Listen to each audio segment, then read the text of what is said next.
Banbury, the right to work. Thank you, Chris. Yes, Secretary of the Right to Work campaign, I'm pleased that we have agreed a cooperation with the Coalition of Resistance, and we're going to work together. We've agreed a procedure for that. We will be represented in the Coalition Steering Committee, and I want to extend an invitation for them to be represented in our Steering Committee. And I think it's important that we put a case here today for unity. And I say that because many of us, I think, maybe come from our traditions where too often we have rushed to proclaim ourselves as the leadership of the movement. I think anyone who does that today, in proclaiming themselves the leadership of an anti-cuts, anti-austerity movement, should be punished by the grassroots. This is too serious for us to get into games, which too many times we've played, of declaring that this movement, this organisation is absolutely the way forward. And I say that because last night I returned from Ireland. Every family in Ireland is going to take a hit of €4,000 a year. That's the 5th austerity cuts package. €4,000. A €1 cut in the minimum wage. In other words, they take €1 from the poorest and give it to the likes of Tesco, Starbucks, and the other people who employ you in the minimum wage to boost their profits. It's too serious for us to get involved in some of the games that some of us have been involved in the past. And I think we have to agree today we are going to work together. We're going to build a movement from the grassroots up, an organic movement, to fight austerity, to fight the cuts. And I'm pleased that we have that cooperation.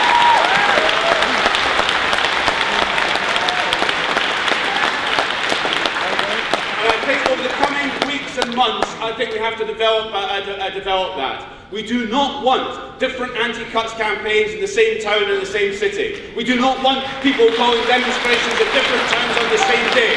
All of us may have been guilty of this in the past, but it's got to stop. We've got to get our act together. This is the biggest attack on our living standards, our services, our pensions and our jobs in living memory. There is too much at stake. I do not want to turn to my 3.5-year-old son and my 8-month-old son in 18 years' time and say, I cannot afford to send you to university. At least I want to tell them we fought and then we got defeated. But I want to say we threw everything at these people we could, and if we couldn't win, at least I feel proud we did one. And it's as serious as that. I feel like here. I feel what's going on here because we're attacking things that are dear to me, the past generation and the future generation, and we have a responsibility. And therefore I think it begins like this. Next Tuesday, every one of us should be out with the students and lecturers. I want to suggest that the trade unions that are speaking here today should call on their members. Okay, they can't call them to strike, but why not when McCluskey, etc., calling people to gather at lunchtime in the outside the workplaces, outside the places of work, and why don't they block the road in solidarity with the students? Why don't they take direct action? Let's be there next Tuesday and let's join them. On the 4th of December, we should march against climate change. We should march for 1 million green jobs. We should say we have an alternative. We've got to stop this horrendous. They're cutting back on the expenditure of their false promises to deal with climate change. We've got to fight for this. I want to say that the call for a week of action is something we've discussed with CORE and we welcome. We have our own conference on the 12th of February and we want to use it as a launch pad for that week of action. On the 14th of February, the new campaign Housing Emergency will be demonstrating at Parliament over the attacks on housing benefits and the introduction of social market rent. I think we should turn that into another millbank. I think we should say the social cleansing of our inner cities is something that has to be stopped, and we're fed up with the attacks on housing benefits. I would like to suggest the Right to Work campaign. I'd like to suggest 2 other things as part of that week. One is a tour of the high streets, shutting down Vodafone, BHS, Boots and the other tax payers.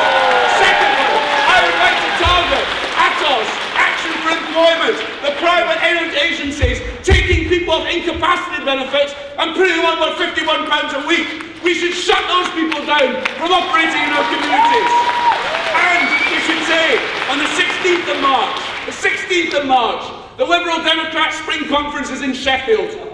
We've called a demonstration and I welcome all you to join us in building that demonstration and chasing Clegg out of Sheffield. And lastly, and incidentally, I think we should harass Liberal Democratic MPs up and down the country.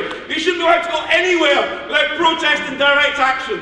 And lastly, we need to build the 26th of March demonstration into the biggest demonstration since the 3rd of February.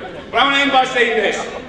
If there are 1 million people, 2 million people on the 26th of March, there's a logical next step.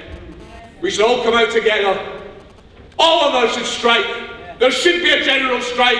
It's the only thing we understand.